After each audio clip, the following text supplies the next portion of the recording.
Hello everyone, welcome to my channel.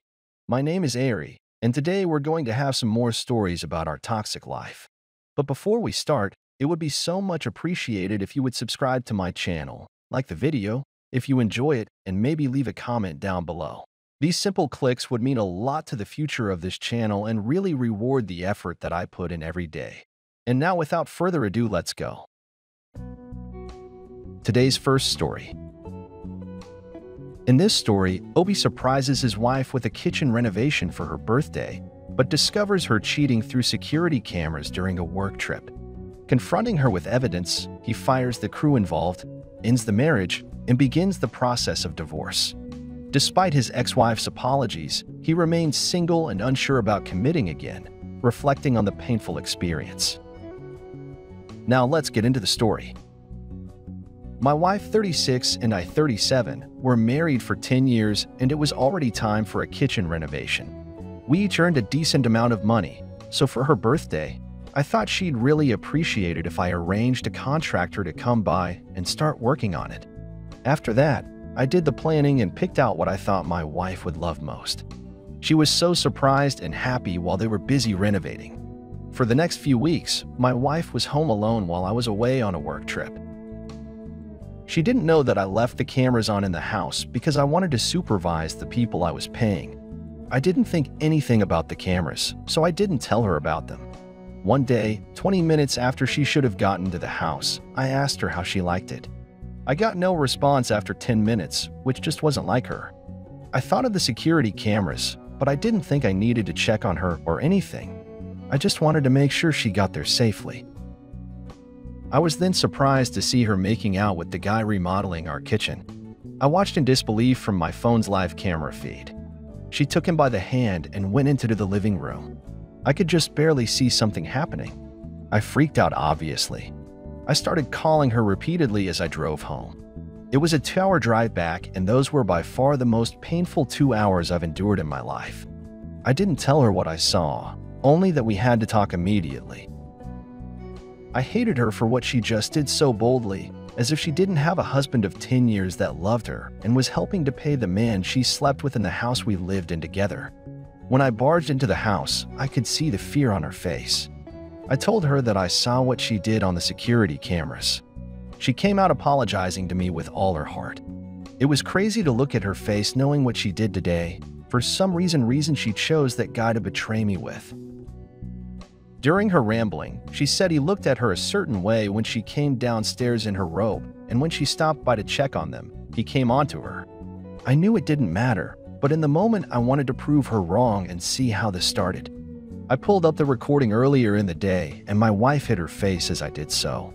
It showed her speaking with AP super close.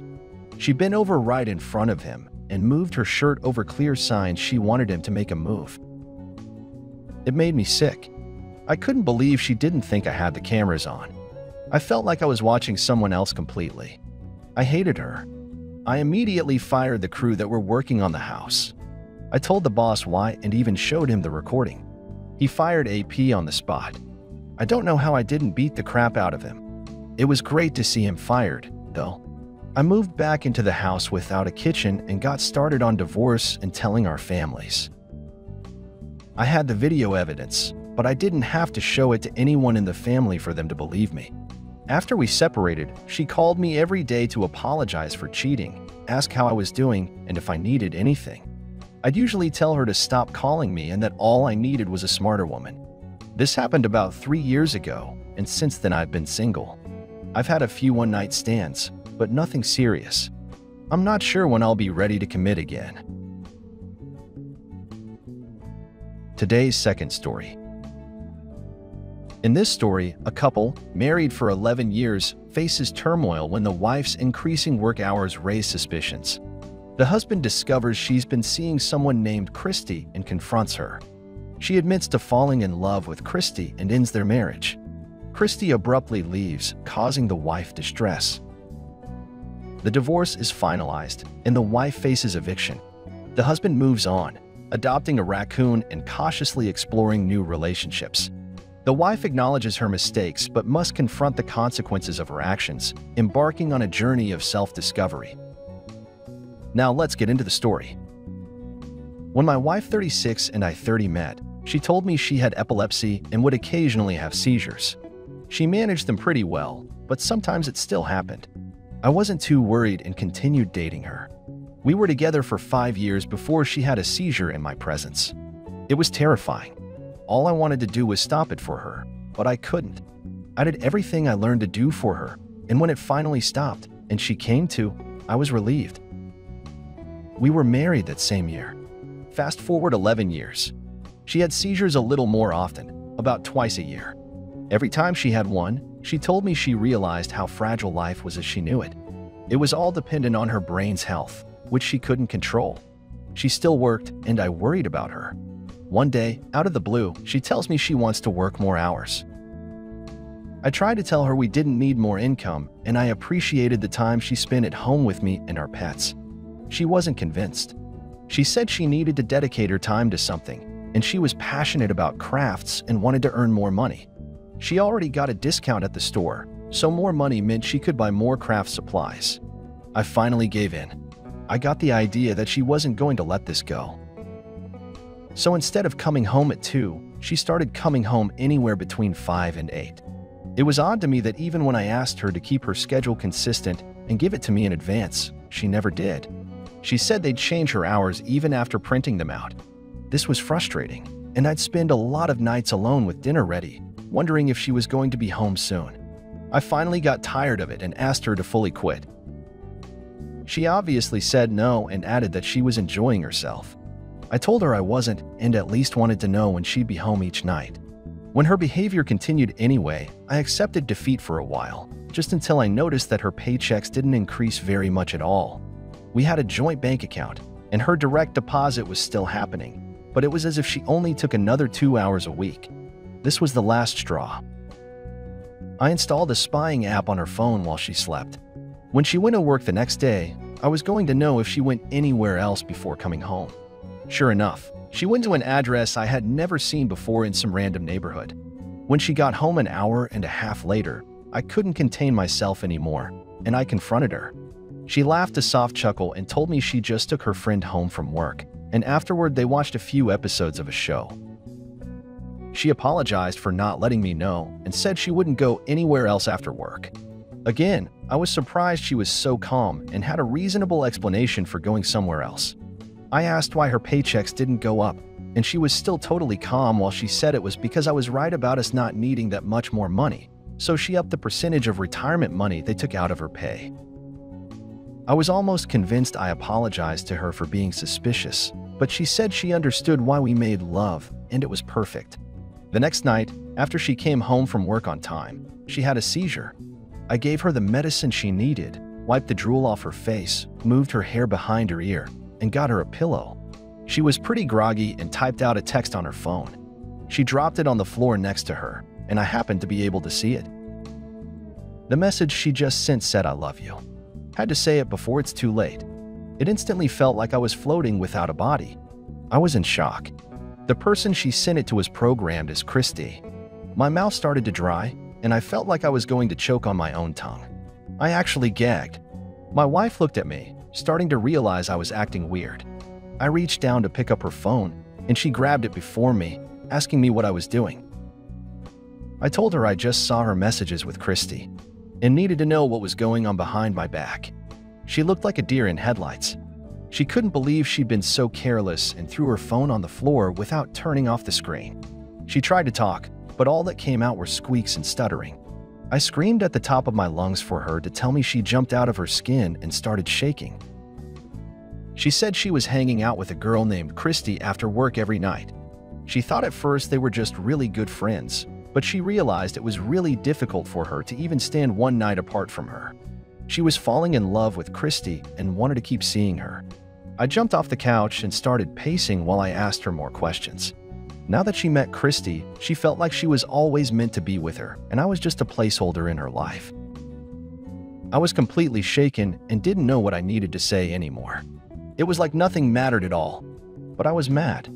It felt like the emotional equivalent of trying to catch falling sand with your hands. It was frustrating, if not impossible. And why did it matter anyway? I immediately went to pack. I couldn't stay here even if she was willing to leave. We were renting the house, so I figured I could find a different place to rent soon enough. My wife apologized to me, but it didn't seem sincere. She actually seemed amused, even though she was trying hard not to look that way. I went to stay at my brother's house. My ex was pretty happy for the first 3 weeks. She probably had Christy over a lot, maybe even for the whole time. But then beautiful consequences started to happen. Christy was a shift supervisor at their workplace, and she wasn't supposed to be in relationship with any coworkers. When they transferred her to another store in a different town, it was more logical for her to move closer to it. When Christy left my ex's apartment, she told her their relationship was over. Short flame if I ever saw one. My wife cried herself to sleep every night, leaving me extremely long voicemails that I never listened to all the way through. The divorce was final around the time my wife was evicted from our old place. She didn't work enough hours to pay the bills alone, and they didn't want her to work more hours. She stayed at a cheap motel for a week until she left town. She didn't tell me where she was going, just that she felt like the biggest fool in the world. She said she knew she had to go through this hard lesson of humility and accept fault for ruining our marriage. At least she learned something. I mean, I'd hoped she would never do something so stupid ever again, but what she did to me, she couldn't take back. I found a place to rent and adopted a raccoon. He's awesome. And I've started seeing a nice girl, but we've only had one date. I am learning and accepting to live on my own for a while until I know for sure I'm ready to commit to someone permanently again. Accept fault for ruining our marriage. At least she learned something. I mean, I'd hoped she would never do something so stupid ever again, but what she did to me, she couldn't take back. I found a place to rent and adopted a raccoon. He's awesome. And I've started seeing a nice girl, but we've only had one date. I am learning and accepting to live on my own for a while until I know for sure I'm ready to commit to someone permanently again. Today's third story. In this story, Opie recounts a tumultuous 9-year marriage that ended in divorce after discovering his wife's infidelity with a sheriff. The wife, previously convicted of DUIs, broke her sobriety after a close friend's death. He attempting reconciliation, recorded the affair, leading to the sheriff's firing. A lengthy legal process ensued, with him ultimately winning a settlement for police malpractice. The sheriff and the wife briefly left town together but separated. The wife, acknowledging her mistakes, updates the ex-husband on her struggles, regretting not coping properly and succumbing to alcohol. Now let's get into the story. My wife and I were married for 9 years. It was the longest and obviously most meaningful relationship I 40 ever had. My wife, 37, had 2 DUIs in the first 3 years of our relationship. The second charge was a year after we were married. She knew how bad it was going to be if she got a third one, so she swore to me, just as seriously as the day she took her vows, that she would never drink and drive again. I believed her, and she kept her promise for the next 8 years. Then she was faced with heartbreak when someone we were both very close to passed away. She saw this person every day and cared about them as much as she would her own child. We never felt ready to have children, but she filled that place in her life with other people she held dear. When this person was killed, it was big national news. She couldn't cope. She couldn't accept that this person was gone and that another person would be so evil to take them before they got to live their life. I scheduled a group counseling session for us, but my wife was too upset to go. I held her and she cried, but after a week, life had to go on. I couldn't be excused from work anymore, even though my wife was able to take more time off. While at work the next day, or shortly after that, I was texting my wife back and forth quickly until she stopped replying suddenly. I tried calling her after an hour and she didn't answer. Given my wife's instability at the time, I got permission to leave work early and went home. The sheriff's marked vehicle was parked outside, but it wasn't directly in front of our house, and I didn't think it was related to her because the sirens and engine were off. As I passed my wife's car in the driveway, I noticed a bag from the liquor store. My heart sank. She hadn't drank in a long time and didn't tell me anything about it. I entered the house quietly and heard noises in the bedroom. I snuck down the hallway and became certain I was hearing a man breathing heavily and our bed squeaking. I can only think that there was no way my wife was cheating on me. I was proved wrong when I came to the bedroom door that was slightly ajar. There was the sheriff still in uniform going at it with my wife. She didn't look too upset about it either. I silently recorded them as I shook and cried. I went back outside and called the police. I told them what was happening and they dispatched other officers. When they arrived 5 minutes later, the sheriff was still inside my house and wife. I showed them the video and their jaws dropped. They tried to play it down, but I knew this guy was at least going to be fired.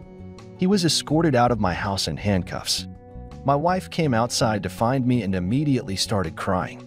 I wouldn't let her touch me and told her I was filing for divorce. She told me she wouldn't have done this to me unless she felt like she didn't have a choice, and this was to avoid a third DUI. I told her it was her fault she bought the alcohol, drank it, and drove. If she would have been charged with a DUI, that's at least something we could work through together, but now I couldn't even look at her. I didn't want her to be my wife after knowing what she was willing to do behind my back. I hated her. I saw her face while it was happening, and she didn't look too inconvenienced. She was devastated to know I recorded her actions. With the police there, I was able to get help ordering her to pack some things and stay somewhere else for a while. She tried coming back a few times before our court hearing, but I wouldn't let her in, and she didn't have house key. I had a winning case against her and the police station for malpractice. It only took a few months for our divorce to be made final, but it took 2 years for the police department to offer me a settlement. The sheriff was obviously fired, and it came to light that he was a married man before all this happened. This was pretty big news. There were several online articles circulating on social media about it. After he was divorced, and for reasons unknown to me, he was able to move away with my ex to avoid scrutiny and hatred from the town and family members. From what I've heard, they left town together but split up pretty quickly. I knew they weren't meant to be together, and I don't think fate ever expected them to connect in this way. Their actions have only produced negative changes and consequences for themselves and the people they were closest to. My wife's mistake led to a bigger mistake in an attempt to avoid repercussions from the first mistake. I believe she learned her lesson now because she texts me updates about her new, terribly unstable life. She wishes she would try to cope properly with me instead of caving into the temptation of alcohol. I don't really know why she drove after drinking. I never asked because it didn't matter. She proved to me that she was willing to sacrifice the sanctity of our marriage in the hopes of saving herself from the trouble her actions would have brought.